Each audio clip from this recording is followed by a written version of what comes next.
Hello, everyone, and welcome to week 4 of the Defend and Deliver DMARC online bootcamp. My name is Shazad Mirza. I'm the Director of Operations for Global Cyber Alliance. So just a few things before we get started, just to also allow people to be able to get in and listen from the start. So first, if you are looking for the slide deck is available on this at the site where provide the link to the previous slide. But you can also download the slide deck from the handout section of the GoToWebinar control panel. So the slide deck is available there as well. If you do have any questions at any point in time, please feel free to post those questions on the GoToWebinar questions box that's available to you. I mean, if you've been attending the last few sessions, you know that I do my best to try to answer the questions during the session. If I can't get to it during the session, I will do it at the end of the session. And also, this will be recorded. So we recorded all sessions. The best session of the day is the one that will actually get posted on the Bootcamp site for you to access. Also, just as a reminder, this is the 4th session that we're going through. So in order to get that certificate, you do need to sit through the whole session, and as well as the other sessions that we did previously. So just as that reminder there, and also as a reminder as well that if you have not implemented DMARC on your domain yet, and if you do implement DMARC on your domain, and you've attended all 5 sessions, we'll add another 3 credits to your certificate as well.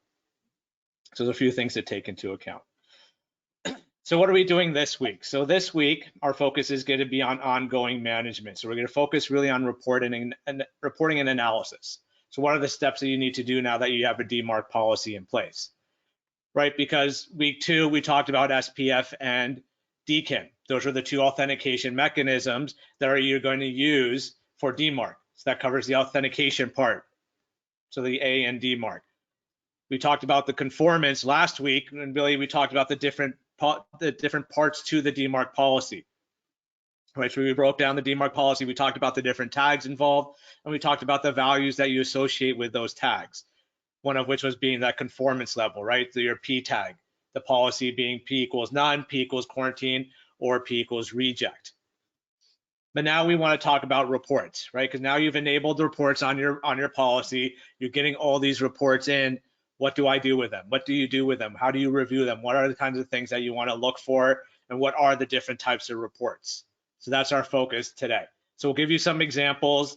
So we'll first talk about how to enable the reports again, even though we mentioned it last week. We'll talk about where the reports are coming from, the 2 types of reports. I'll show you some examples of both of those reports and some actions you can potentially take depending on what you see in those reports. Right? We may not cover all the different actions, but at least the ones that are most common and the ones just to give you a guidance and some level of an idea of what you should be looking for when you get these reports. So the first thing is, right, when you're creating your report or creating your DMARC policy, right, you're putting and creating a TXT record in DNS, right? And that's what we talked about last week and how to create it and how to put it in. But now the key thing here is that our focuses are on 2 tags. Those are the RUA tag and the RUF tags, because those are the 2 tags you must have in order for you to receive reports to whatever email address that you're sending them to within your organization, right? Because without those 2 tags, you're not going to get reports. If you recall from last week, we said that the RUA tag is what, from GCA standpoint, we're saying is required. It's, technically it's optional, so is the RUF, but we're requiring RUA because when you're at P equals none, especially, you need to get those reports because these reports are the only ones that are going to be able to tell you how, what actions you may need to take, what are the next steps you need to take, and when you're ready to go to quarantine and reject, or potentially ready to go to quarantine and reject. Now the other tags, if you recall, the FO tag, right, that's the one that's only if you're going to use only if you're using the RUF tag. It's in the FO tag. If you don't define it, the default was 0, but the FO tag is defining what's the trigger point to send these forensic type reports. RF was your report format, AFRF being the default, and then RI is your reporting interval, so 86,400 seconds. Right, so those are the key tags when it comes to working with reports and when you create a DMARC policy. All right, so are these reports actually coming from, right? So you, as the domain owner, are creating the DMARC record and on your DNS server, your public-facing DNS server.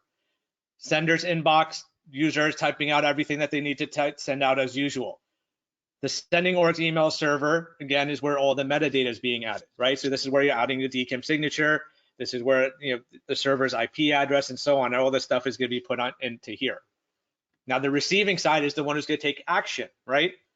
Because you, as the domain owner and the sender of the email, are defining the DMARC policy for your domain. The receiving side is going to have DMARC verification enabled, right? Enabled. They're not creating a DNS record for DMARC verification. They're turning on this feature that should be within most email security gateways. So you're turning that on. You're enabling that to allow for checking for all incoming messages to see if that domain for that incoming message has a DMARC policy or not, and then it acts accordingly. If they see that this, you know, they look at the domain, look up the domain, see a DMARC policy, and then act accordingly on how to handle the message. Right, so remember those two parts. But now the DMARC verification side, so the receiving side, remember, they're the ones who are sending these reports back to you. Will you get reports from every single recipient email server? Maybe not, because some of them may decide not to send you reports.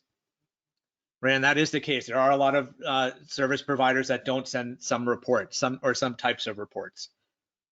And we'll talk, when we talk about those reports, I'll tell you which ones actually you will see a majority of and which ones you'll probably see less of. But that's where, and why is it coming from the recipient? Why do they want these? Why do you want reports from the receiving side?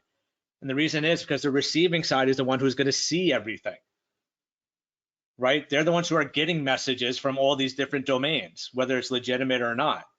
So if they see your domain, they're going to say, okay, you know, you see email coming from your domain. You see that you have a DMARC policy in place. So we're going to send the report to the email address you defined in your policy. And that report's going to contain everything that they see. So that's going to contain legitimate information. It's also going to contain the senders who are fraudulent, right? People who are spamming and phishing using your domain name. Those will also appear in these reports. So that's why the receiving side is where you want to get the reports, because you as a sender, you're just sending it out, right? There's nothing for you to indicate that there, you know, if the message got delivered, if it got delivered, how it got delivered, did it get failed, did it pass? Unless you get like bounce back messages or things like that, that you're not going to know, right? But these reports that are generated by DMARC and the receiving side that have DMARC verification enabled, it's going to have a good amount of information. So that's why if you enable a DMARC verification, be part of the action to help people out by allowing reports to be sent out. This is going to have very minimal to no impact on your servers by sending reports out to these sending organizations and letting them know what's going on with the DMARC policies. So two types of reports. So we mentioned these before, aggregate and forensic reports. Right, and previously I just quickly talked about, so we're going to go into more detail. I'm going to show you some of these reports too.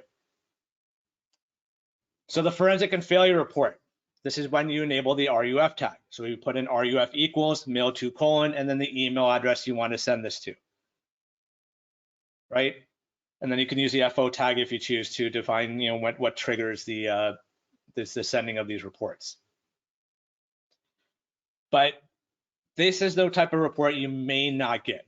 If you do, it's going to be very few of them. Not all servers, especially the major service providers, email service providers, do not send these reports. And the reason that they don't send these reports is because of the concerns with privacy.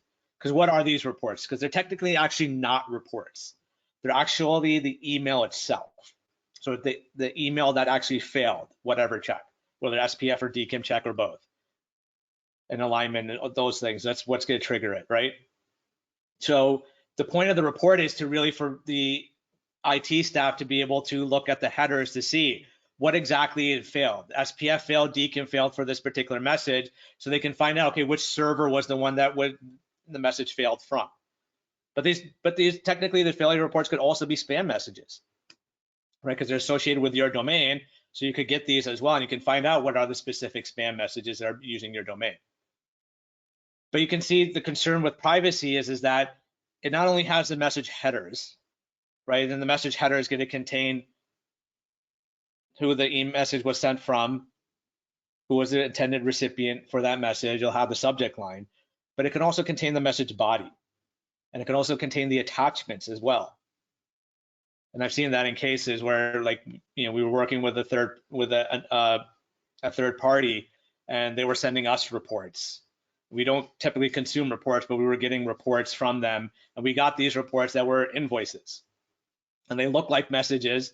And they, when you look at the message, you're like, why did I get BCC'd on this? I don't see myself in the BCC or CCC or 2, but it ended up being these are forensic reports. So it was an invoice, and it was also had attachments with the invoice, and these are things that you don't want a third party to see.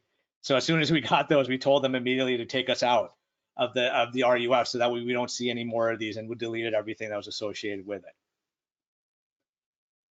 But that's, but you can see what kind of other potential information could be in that, right? Depending on privacy aspect of it. There could be information about human resources. There could be conversations that are failing that you shouldn't have access to or be able to read. So that's where there's a privacy concern, and that's why a majority of email service providers do not send these reports. You may get some if you decide to put that in there. There may be one or little small organizations that actually still send these, but just be wary of that fact. That these reports can contain more information than you should be able to see. And here's a sample of a forensic failure report. This is one we actually just Googled for, so if you Google for an RUF or failure report, you'll probably find this one as well. But the different parts to it is just, where the report aspect of it is that what you see at the top, the feedback type. You'll see things like the source IP address, the authentication results. So this is the email. This is what failed. SPF and DKIM both failed in this situation.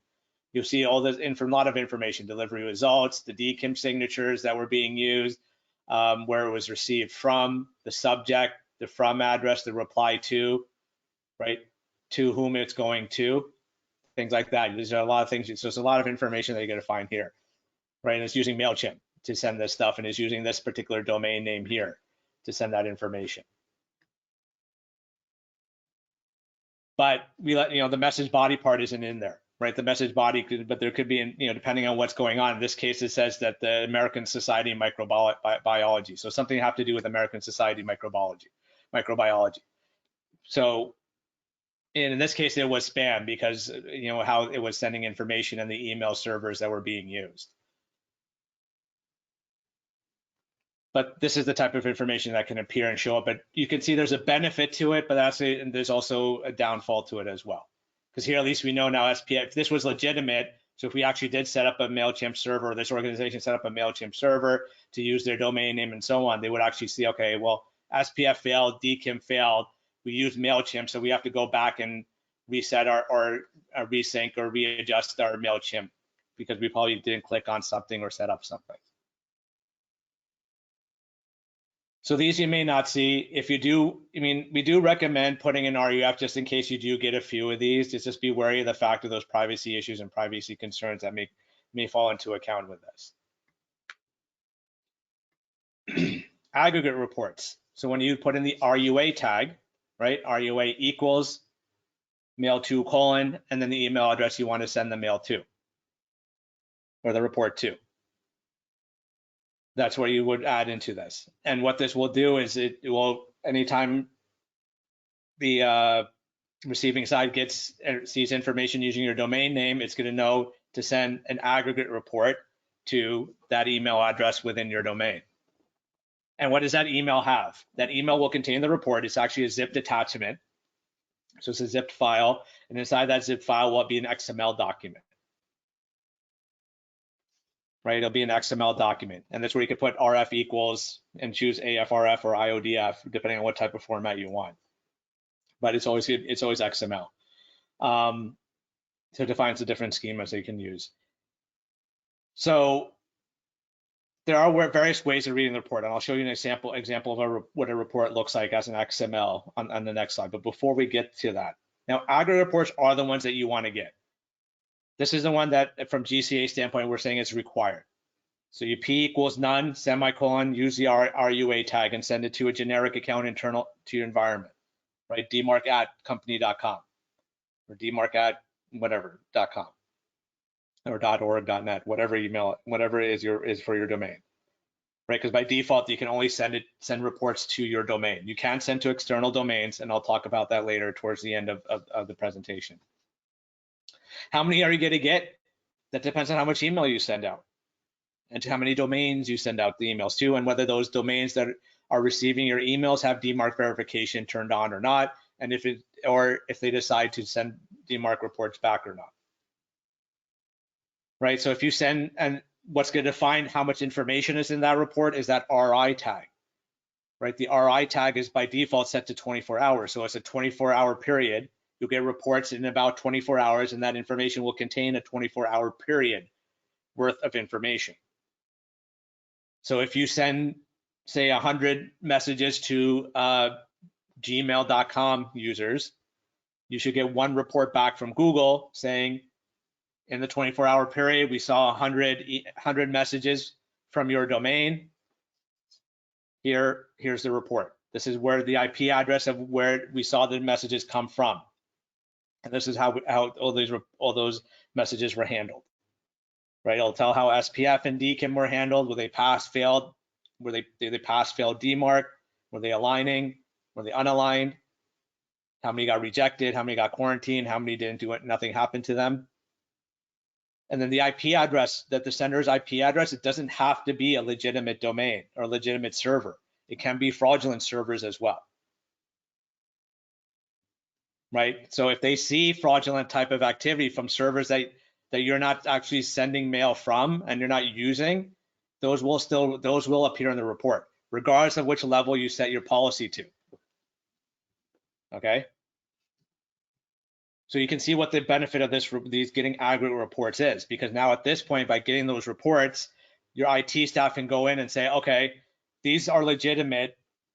So like we say, SendGrid's legitimate, everything looks to be set. SPF, DKIM, all passing, everything's aligning. Oh wait, MailChimp. Do we use MailChimp? Yes, we do. MailChimp is not set up correctly, so we need to go in and modify the settings for SPF. We need to add the DKIM keys and so on, and make those adjustments so everything in the reports show up as pass and align. So these are the kinds of things that the IT staff will do with these reports. They'll review those reports to see which ones are authorized, which ones are unauthorized. The authorized ones will still make sure that you're going through and doing what you're doing on that. So yes, I'm still on slide 10. So that's where the visibility comes into place. So these reports, the aggregate reports, are the ones you'd really want to get, regardless of which level, especially at none. Get the aggregate reports, because this is what's going to help you review and do what you need to do. And this is what a sample report looks like. So here's an XML document. This is this is an actual one. I'm not sure what the date is. This is way back when we first started in like 2016. And you can see it. I mean, most of this is in plain English, right? You can actually understand a lot of things that are going on, because that's the nice thing about XML and the schema that they're using. It makes sense. So you can actually go through and say, okay, here's the report metadata. So this is the report information. This is the organization that's sending it to me, google.com. This is their email address. There's a no reply. That's the one that sent it. If there's extra contact information, they provide it, or the report ID, the date range, which is a little bit difficult to read. But then it tells you about the policy of your organization. We have globalcyberalliance.org. My ADKIM settings and SPF settings are set to relaxed. My policy level is set to quarantine, right? My subdomain policy was set to quarantine. So this is where we were at quarantine at the time. Then under record, is now telling me about the information. Here's the source IP address. So an IPv6 address that sent 2 messages. That's the count. Policy was evaluated, and this is how we acted on it. So your policy, there's no action taken because DKIM passed, SPF passed. And then you keep going down, you keep seeing it as, as everything that's saying. But you can see this is only one section is from here, from this record all the way down to /record. This is just one line, right? So this report actually goes further down. There's multiple record lines. So imagine trying to read this and eyeballing it and going through and, doing it that way. Not the best way to do it. right? This is not how you want to do. You don't want to open up the XML document and try to figure it out, right? I mean, what some people have done is they try to import it into an Excel document or an Excel spreadsheet. And, you know, you could do that, but you'd have to really know how everything is laid out and how everything is set up. So if you don't do it the right way, you can potentially have lines in the wrong spots, in the wrong locations. But what you want to do is you want to use something that's going to make it easier for you to read, right? Then with these aggregate reports, and this is an example of a human readable format for these aggregate reports, right? So this is a vendor that's out there. You import your zipped files into it. It takes the XML document and makes it much more legible and puts it into a nice table. So everything is easier to read. So you can see the domain that's involved. You can see the IP address that's sending using that domain. Depending on which vendors you use or which tools you use to read the reports, some of them will do lookups for you and they define what country that IP or that PTR record belongs to. But then so the PTR and the country are typically not in the DMARC reports. This is something that's an added value that a lot of these vendors will do for you to save you time. You know, is that way you don't have to look up what each of these IP addresses are. It'll tell you the number of messages sent from that IP address, what policy was applied. So in this case, none, because everything was, why did it apply none? Because for DKIM and SPF, everything was aligning, everything was passing, and it was using our domain. So this is an example of a record where things are good, things are set up correctly because everything matches. Only problem is as if we weren't using Google, then yes, and then we have a problem. But we are using Google. We're using Google Workspace. So this is what a record, should look like in terms of valid sending and receipt of all the information. Now I'll show you examples of some that are bad, right? Some of those things you have to really think about and really take into consideration. Now, one thing you have to take into account is how does DMARC verification consider something pass or a fail based on your policy, right? And this is a chart, it's a little cheat sheet here in terms of how what can help you. Because you can see a majority of things are passing DMARC except for 2, right? And the 2 that aren't failing is basically for companydate.com, DKIM is completely failing. So DKIM verification completely failed, DKIM alignment completely failed, SPF completely failed, and SPF unalignment was a fail. So it's a complete unalignment. So everything failed. So therefore, DMARC considers this as a fail. And the other thing that considered a fail is that so DKIM and SPF are passing. So DKIM and SPF verifications are passing, but the DKIM alignment and the SPF alignment is failing because it's using different domain names. That will be considered a DMARC fail. Right, the ideal situation is to have the top one there, right? Everything passing and everything alignment. That's a perfect scenario, but you're not going to get those scenarios all the time, right? In most cases, what you'll end up having is the third line here, where DKIM is passing and DKIM is aligning correctly, but SPF is passing but not aligning. That's what you typically see with third parties, and that's fine as long as because the DMARC is going to consider that a pass. But again, the ideal situation is to have the top line in row 1.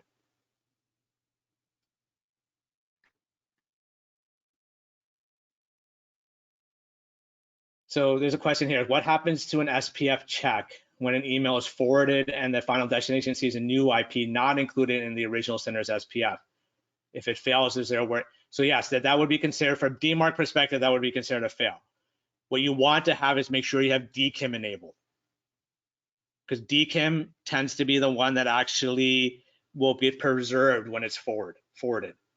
So as long as DKIM is being preserved, you're fine if the SPF changes. So if the IP addresses changes in terms of where the sending is, the sending server. So make sure DKIM is in place and make sure DKIM is working correctly.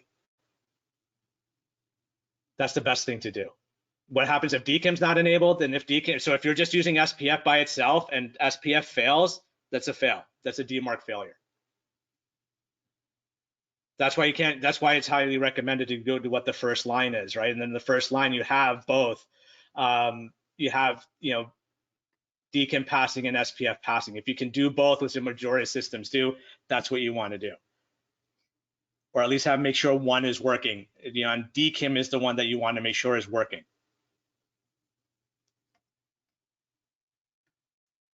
So forwarding fail, yeah. So if SPF, yeah, if you have DKIM enabled, so the third row, yes. So as long as you have DKIM passing in a line, SPF will still pass because of the domain that is checking against, but DKIM and alignment will be unaligned, but it will still be considered a pass. So yes, it would fall into that third scenario.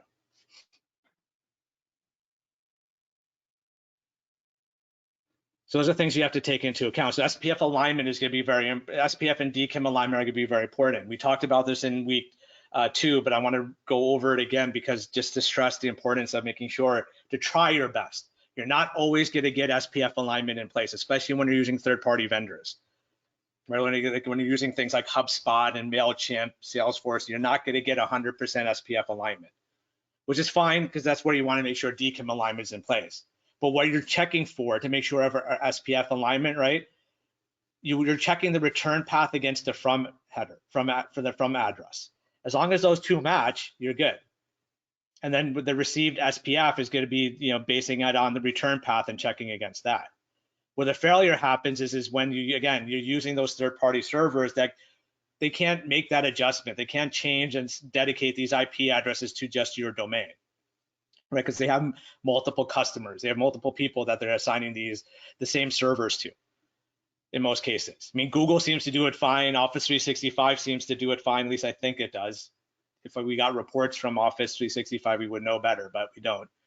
But but it seems like Office 365 does it fine. But either way, it's on. If the return path, if the return path does not match the from address, that's where the SPF alignment is off. But SPF verification will still pass because remember, SPF verification is just checking where the email actually came from, what the return path email is. And if this email is what it's checking against, it's going to say, well, this is the server, this is the IP associated with it, it passes, so we're good. But DMARC is going to say, no, we're not, because the from and the return path don't match. And this is something you'll commonly see with third-party vendors. So this is an example of what it will look like in a report. So you'll see fail unaligned, SPF will still pass because this mcdlv.net is valid, right? It has an SPF record associated with it. They checked against it, everything passes, so that SPF verification passes. But DMARC alignment, SPF alignment is going to be failed unaligned. Your ideal situation is to have what you see in this table here on the right. Everything aligning, everything passing, and everything using your domain name. Same thing with DKIM alignment, right? So in DKIM alignment, what's being checked against? So DKIM signature for DKIM alignment, the domain and the DKIM signature is being checked against the from address. If that matches, you have passed DKIM alignment.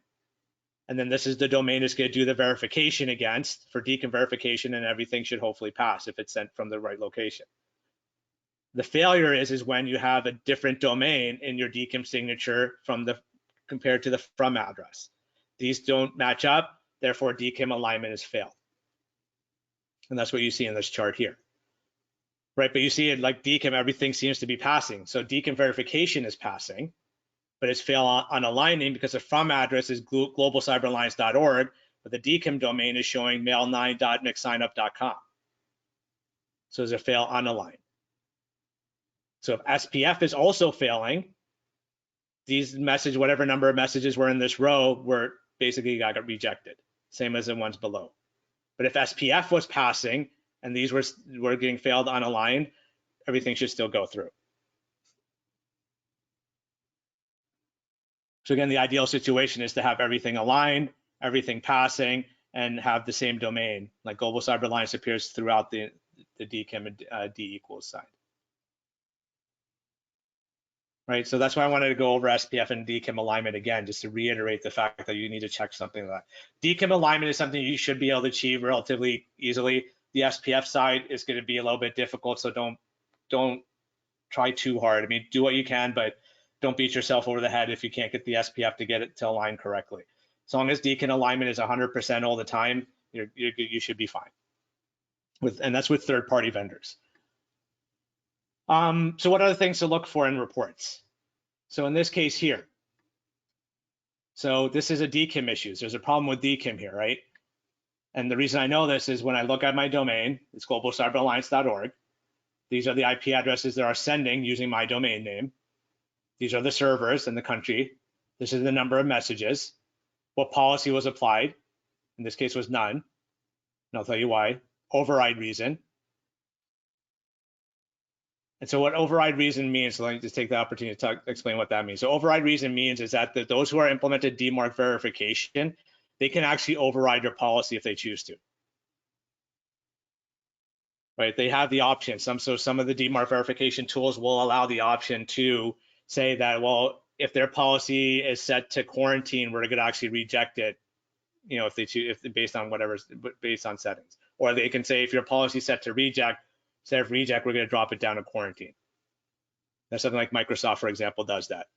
If your DMARC policy is set to reject and you send an email to someone using a Microsoft user, Microsoft will actually drop the fraudulent messages to quarantine instead of rejecting them. But in this case here, so going back to this, so in this case, you see DKIM is failing. So in terms of DMARC, in terms of the raw aspect of it, so it's completely failing, but it's using the right domain. But SPF is all aligning and passing. So everything here is fine with SPF. So these messages were still going through. That's why the policy applied is none. Right, but if SPF was also failing, these would have been quarantined at the time. They would have been quarantined. So in this case here, we know there's something wrong with DKIM. So in this situation, this is typically where the issue is going to be where the DKIM key was not inputted correctly. So the public key was not inputted correctly on the on your DNS, on your public facing DNS, right? Or it could be that you forgot you have DKIM signing enabled and you're sending messages, but you forgot to publish your DKIM key, or the DKIM key just hasn't been recognized by all the DNS servers out there. So what you need to do in this scenario is go back and look at your DKIM record, make sure your DKIM record is set up correctly, make sure it's spelled correctly. So if it's a CNAME record that you're pointing to, make sure the spelling is right. If it's, if you're using a TXT record, right, with TXT record, it's going to give you the full public key. So you make sure you actually put in the public key correctly. And that's actually what happened to us. I couldn't put in the public key using the front end that I was using for the cloud service provider. I had to give it to the help desk. When the help desk put it in, they didn't put in the full record. They only put in partial. So that caused issues, caused errors. So I had to go back to them and say, no, look, you only copy part of it. Make sure you put the full string in there because it's creating issues for us. So those are the kinds of things that are going to be done in that sense. So other things like DKIM and SPF issues. So in this case, the message got quarantined, right? So it's globalcyberalliance.org. This is the IP address coming from hostedemail.com in Canada. One message got quarantined because, and why did it get quarantined? Because look at what happened with DKIM and SPF. So DKIM, it failed unaligned, it passed. It's using globalcyberalliance.org and so on. But this is not our domain. Our domain is globalcyberalliance.org. This is a Google system that's probably sent a bounce back message or send a forwarded calendar invite or something. So the DKIM was wrong. But SPF was also considered a soft fail, but DMARC considered a fail, even though globalcyberalliance.org is in here as the domain. But it's a soft fail. So because this failed, this also failed, right? DMARC failed. So it doesn't say fail unaligned, it just says fail. And why did it fail? Because, well, even though it might have been trying to use globalcyberalliance.org, this IP address is not on our SPF. So therefore, it's going to have a soft fail because we're using a tilde all at the time for our SPF. So we're using tilde all. Otherwise, if it said hard fail, that means we're using a dash all. So that's what's going on here. So this fails, so therefore this message got quarantined because our policy was set to quarantine at the time. So what can we do about this? As far as I'm concerned, in this type of scenario, I don't know who this is. So whether they forwarded the message or whatever, or they try to spoof off, I'm not concerned because it was quarantined. But what it probably does, if I saw a larger message count here, I'd say, you know what, I need to try to get to reject and change my policy to reject because someone's spamming us or potentially spamming us or spoofing our address. Right? So here's some more examples of possible spoofing. So these are, this is where we have to make sure and make that determination, are they spoofing or not? So again, we have Global Cyber Alliance, our IP address. The point of record is Amazon's email servers. One message. This got rejected. Why? Because everything here failed unaligned, right? DKIM passed because AmazonES.com probably has valid DKIM in place. And Amazon ES has its own SPF records in place. So those are going to pass. So there's two things I could do here. One, I could say, I can go back to my team and say, hey, is anyone actually using Amazon email services? If not, then I'm not concerned about this, right? Because the message got rejected. So that's a good thing. But if someone comes back and says, yeah, we actually are, we've been trying to send messages through that and they're not going through, then now we know why. Because they never told you. So therefore, SPF and DKIM are not set up correctly. So you have to go in and create the proper, you have to adjust your SPF accordingly. You have to create the right DKIM keys, and then these messages can actually get sent. Right? So that's where, something that's more valid, like Amazon SES or SendGrid or HubSpot, they start showing up in here. You got to ask your team, is anyone doing this? Is anyone actually using it? Because those tend to be valid. Amazon, it could be somebody else. Then these other ones here. So we have servers, from Italy and servers from Poland sending a good amount of messages. So 12 messages apiece, but these all got rejected. Why? Because there was no DKIM associated with it. So there's no DKIM whatsoever. So everything there failed by default. But at the same time, SPF also failed. They tried to spoof our domain name, right? But it failed across the board because these IP addresses are not part of our SPF. So everything failed. So therefore, all the messages got rejected. So that's, to me, you know what? That's good. That's a good thing. So all my messages got rejected. Nobody got these messages. At least the people who had DMARC verification turned on did not get these messages. Anyone who did not have DMARC verification enabled probably did get some of these messages. So that's why DMARC verification at the receiving side, it's important for you to turn these on and turn this on. And then there's also, you can see why it's important to have a DMARC policy in place to protect your domain. Right, so that's here. And so one last example just to show you. So here we're seeing a good amount of messages. Again, 1, 2, 3, 4, 5, 6, or however many messages, but they're all coming from SendGrid. So SendGrid, I know, is a legitimate organization. They can be used for marketing and things like that. So the question I would ask is, again, go back to my team and say, hey, are you guys using SendGrid to send out messages or sending out test messages? And this is where I would go, like, maybe the dev team is using it, maybe some other team is using it. And if they say yes, then I need to talk to them about this and say, hey, look, okay, if you're going to use SendGrid, all your messages are getting rejected. And so because we have DMARC in place. So if you want to actually use SendGrid to send using our domain, we need to set it up correctly. We need to validate it. We need to set up, you put in the information in SPF. We need to create the DKIM records that SendGrid defines for our domain so that we can get all this set up correctly. So this is where we would go through and do that. So that way, because we want everything we want everything to pass. We want everything in DKIM to pass. We want our domain to appear here, not like a Belgium address. Right? We want everything to align to correctly based on our information and not somebody else's. So then these messages could actually be sent out.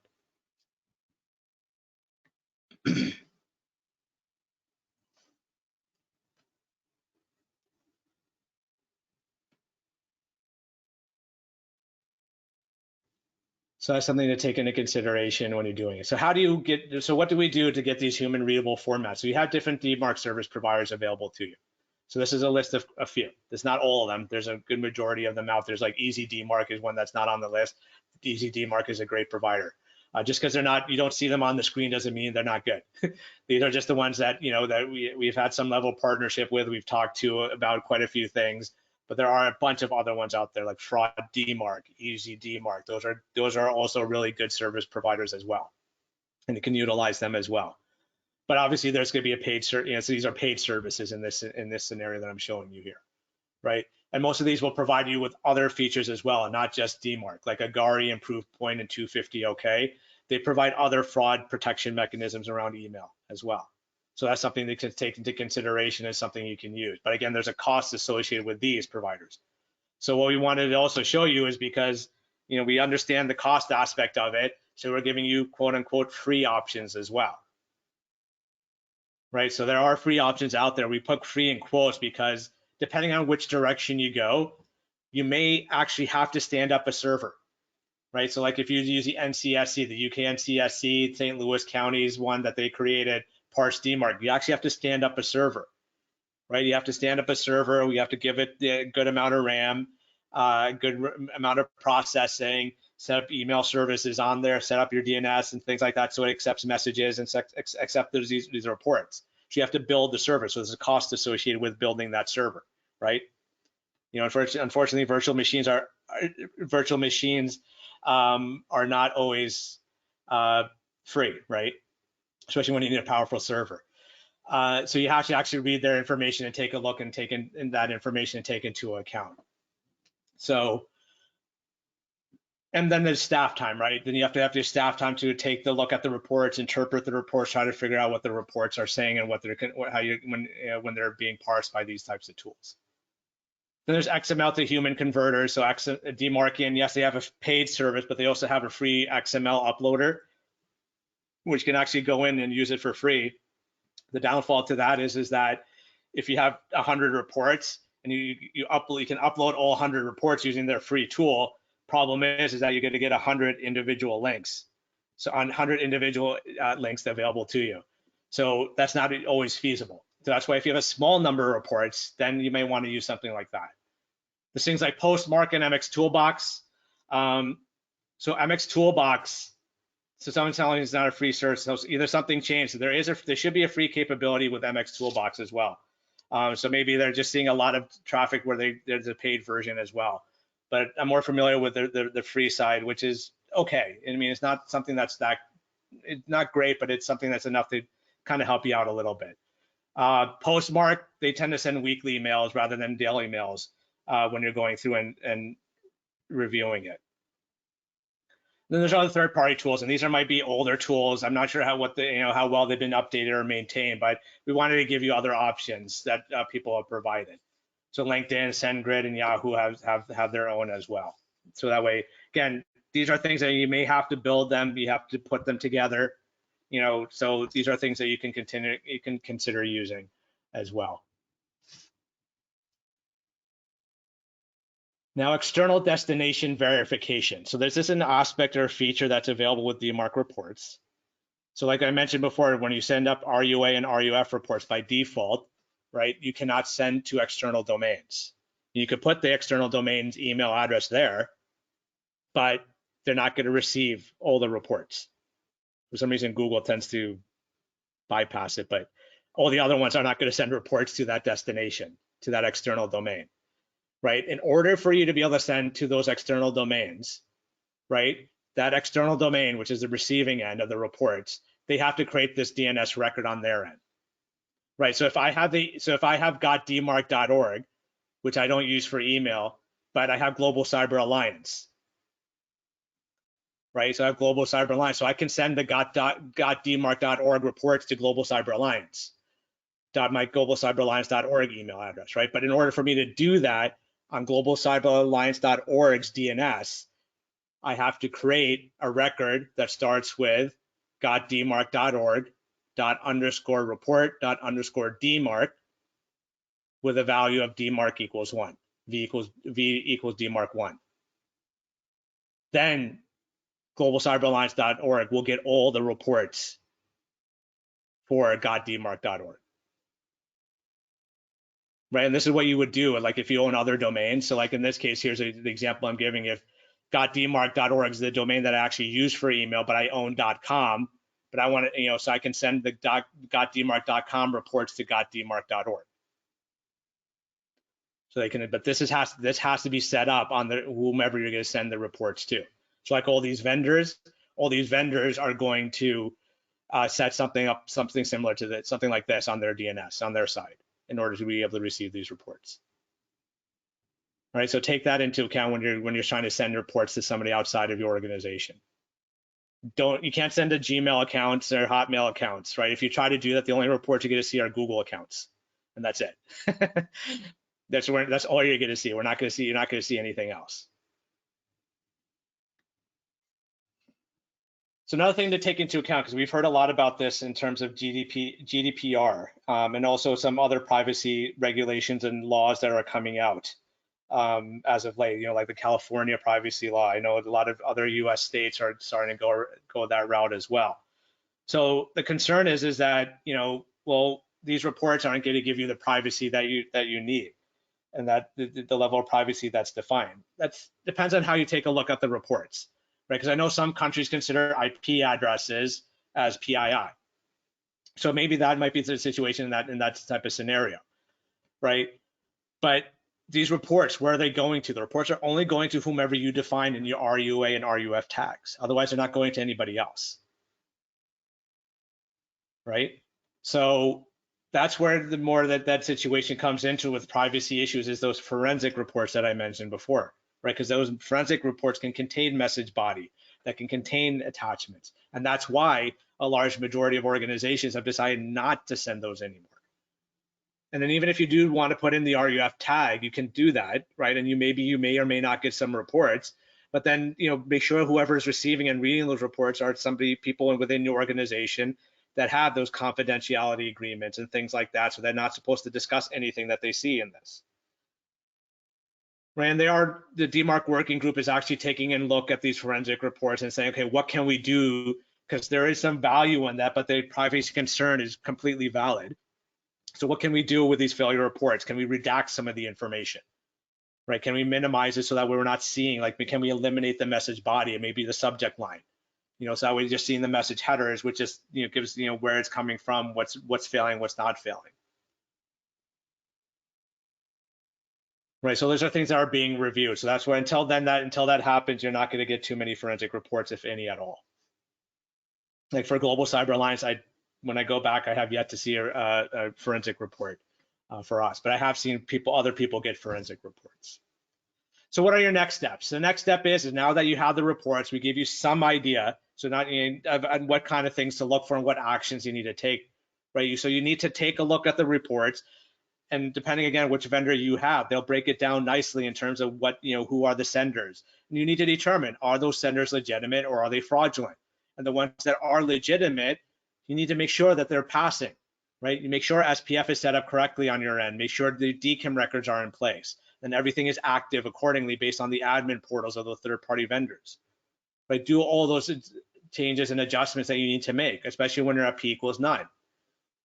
And then when you see that majority of the stuff is ready and everything is fine, then you move to quarantine or reject. But we still recommend to continue getting those reports. Do you have to review them as much as you did when you were at policy level? No, you don't. Right? But at least you have these reports, so in case something were to fail or something wrong, you can go back to your DMARC reports and say, okay, wait, was it because of DMARC? And let's take a look. Right? And then every time you add a new mail service, you have these reports coming in. You can check and adjust. You check the reports and make sure what changes you need to make and make sure that SPF and DKIM are working correctly. So you want to review those reports as best as you can.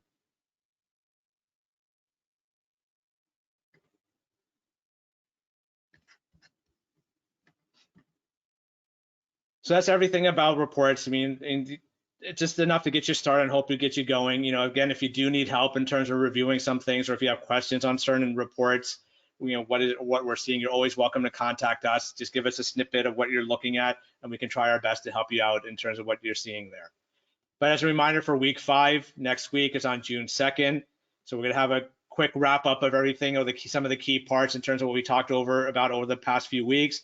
But we're also going to talk about additional email security protocols. So someone asked about like ARC. So next week we're going to talk about BIMI. We'll talk about ARC, DANE, MTA, SDS. We're not going to go into a deep dive into those, because those alone can take some time to go through, and you can have a 30-40 minute session on those. But those are the things that where we can take we'll talk about, we'll introduce it to you and where to go to get some more information about each one of those. especially with ARC. ARC, you actually have to go to the ARC working group, and they're the ones who will help you. They don't really share a lot of information to the public. But if you email their working group, they're happy to help you. They are very helpful in terms of that sense. Right, so as a reminder, right, we have our additional resources. There's, if you go to the Global Cyber Alliance, if you go to DMARC it's not DMARC/bootcamp. It's just go to dmarc.globalcyberalliance.org, and then about midway, there'll be a link to the Bootcamp site. And then the Bootcamp site is where all this information, will put a lot of resources there, a lot of information about everything, a lot of things that we talked about. And that's also where the video and the slide decks will be as well. So we have about 10 minutes left, so I'm going to give that time dedicated to Q&A. In case you can't stay, here's our email address. If somebody asking what address do we use to contact us. So there's GCA-DMARC@globalcyberalliance.org. That goes to a group of us, not just me, right? So a group of us here at GCA. But you can also email me directly if you want to email me directly as well. So I'm going to go back and try my best to see what questions are here and answer what questions are remaining. But if you can't stay, thank you for attending. You know, as long as you got states up until now, we'll give you full credit for attending the course, assuming you didn't come in late. Let's see. So I have a mail.ru report. I have it on reject, so it means any email spoofing my domain from Russia will henceforth fail, right? So if you got a report from mail.ru, so that basically means that mail.ru saw traffic using your domain name, right? So they're sending you the report, and what you need to do is look at that report and in that report to see if things were what failed, and hopefully everything rejected. So if your policy is set to reject, so then whatever is legitimate should pass, whatever's fraudulent should have been rejected. So that really depends on what the situation is in that scenario. So look at the report. Because mail.ru does send reports. It's something they just actually recently, they didn't do it for quite some time, but they've been doing it for, I think over the past year or so, they started doing it.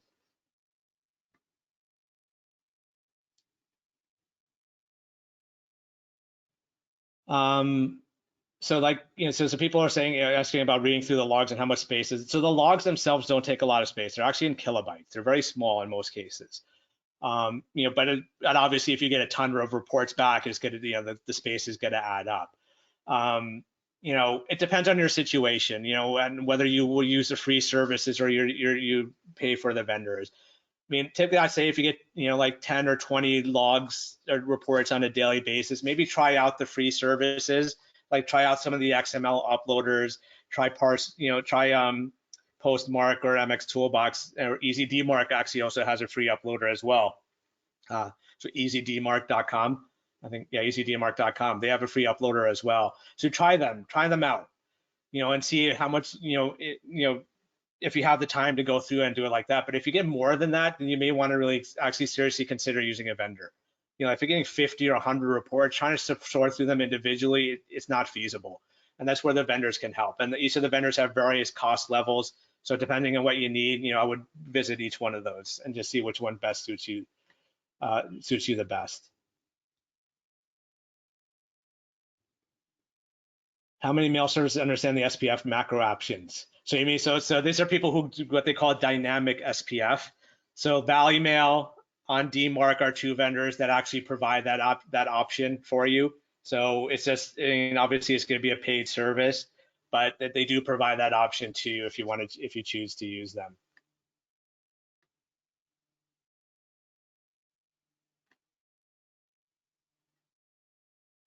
Can the forensic reports be leveraged to help us identify which person department is using non-compliant services like MailChimp? If you get the forensic report, then yes, it could potentially do that for you, yes. But the chances of you getting that report are probably going to be slim. So again, it depends on where they're sending the mail to or where they're attempting to send the mail to. So yeah, so that's where you may, you get a, so yeah, so yes or no, yes and no. It depends on the situation.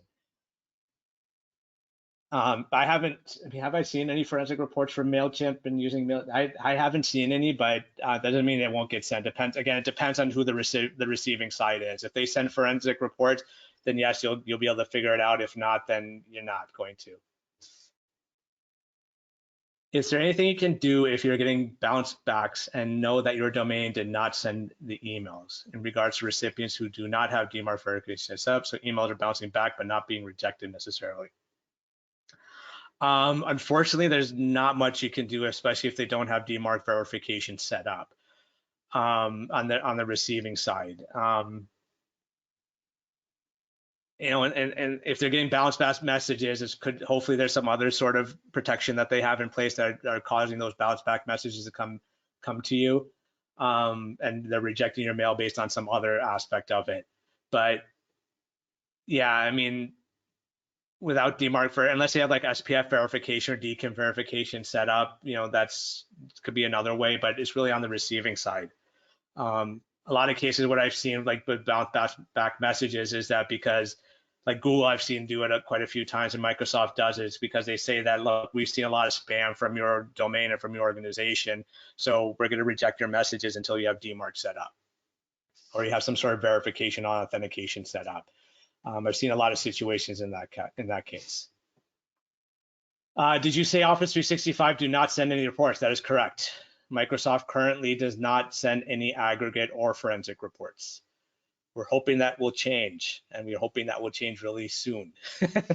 But yeah, unless something has changed and I just haven't seen any yet. But yeah, as right now, as far as I know, that yeah, Microsoft does not send any aggregate or forensic reports. If something has changed, somebody please let me know if that has changed. But based on what I've seen in the reports, and we send reports to Office, we've sent emails to Office 365, and I haven't seen any reports as of late. So I think you mentioned using PCT equals 1 is kind of pointless, but what about PCT equals 1 when the policy is equal to reject? So let me answer that part before I go to the second part. So when you're putting a PCT equals 1 and you're at reject, you realize then only 1% of the messages that are using your domain name are being applied to the reject policy, right? Only 1%. The remainder are either get quarantined or they'll be considered as none, right? So, and you don't control what that 1% is. So you can start off like that and gradually increase the value if you choose. That's the second part of the question. Does it make sense to gradually increase the value as our paid DMARC provider suggests us to do? Then yeah, my personal opinion is that if you're going to reject, just go all the way to 100%, right? Because you're going to reject for a reason, because you feel that you're ready at that point. Because otherwise, if you're at 1, you're going to realize that the remaining stuff will stay at quarantine. Will get quarantined, so you're still, you're not protecting yourself to the fully. Only go to reject if you're really ready to go to reject. And I know some paid DMARC providers suggest, start off, put in a PCT value, but again, when you look at the Aggregate reports, it'll tell you that these were rejected. This 1% was rejected, but the other 99% was either quarantined or nothing was done to them. You're not gonna be able to know which messages are those, because it could be from all your legitimate servers, 1% was rejected and the other 99% wasn't. So I think you should just if you're going to go to policy equals reject or policy equals quarantine, stick to 100%. Don't put in 5% or 10%, because you just don't know. You don't have that control. But that's just my opinion.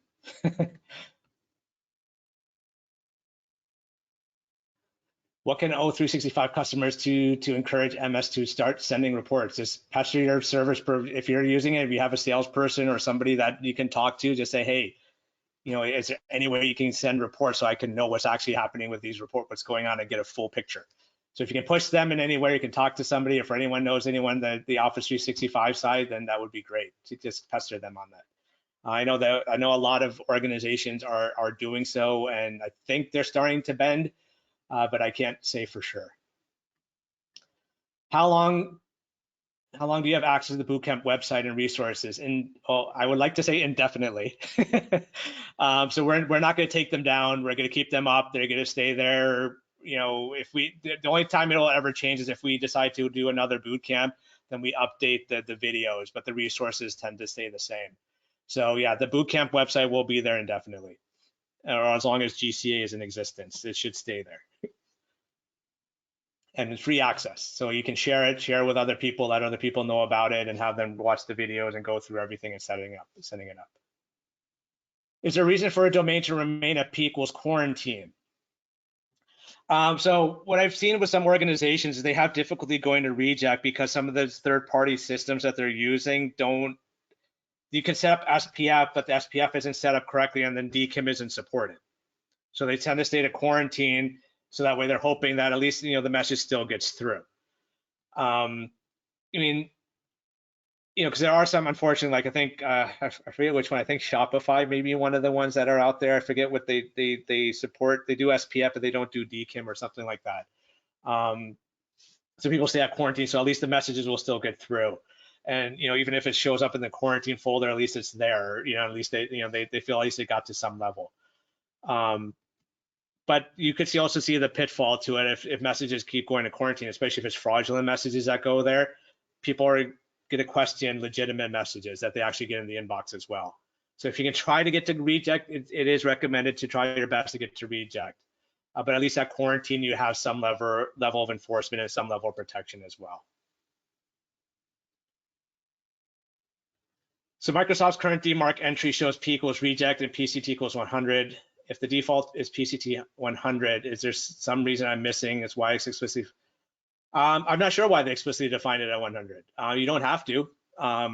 Maybe they were putting in PCT equals 1 and they went to 50 or something like that. I don't have a good answer to that one. The default is PCT 100. If they wanted to, they can remove it. Maybe someone wanted to leave it in there just so people know that it is, the percentage is equal to 100. Or maybe they want the public to know that they're 100% of their policy of reject is being applied to Microsoft.com. Yeah, I'm sorry, I don't have a good answer to that. But you'll see that a lot of DMARC policies will have some of the default settings explicitly defined. Excuse me. Some people will actually do that. Some people will actually leave that in there just for their own sake, is what I'm assuming. Because some people will have P equals reject, and they'll also have SP equals reject. So maybe they just changed their policy to reject and they forgot about the SP tag. Or they just wanted to explicitly define it just to have it there.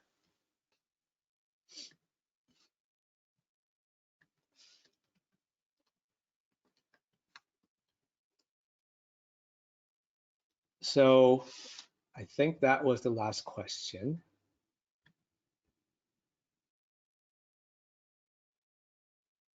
Someone talked about looking at an MX Toolbox web report. I unfortunately don't have MX Toolbox set up to be able to show you a report and take a look at the report. But if you want to contact me, I'm happy to do like a video conference where you can take and I can try to help you interpret some of those reports.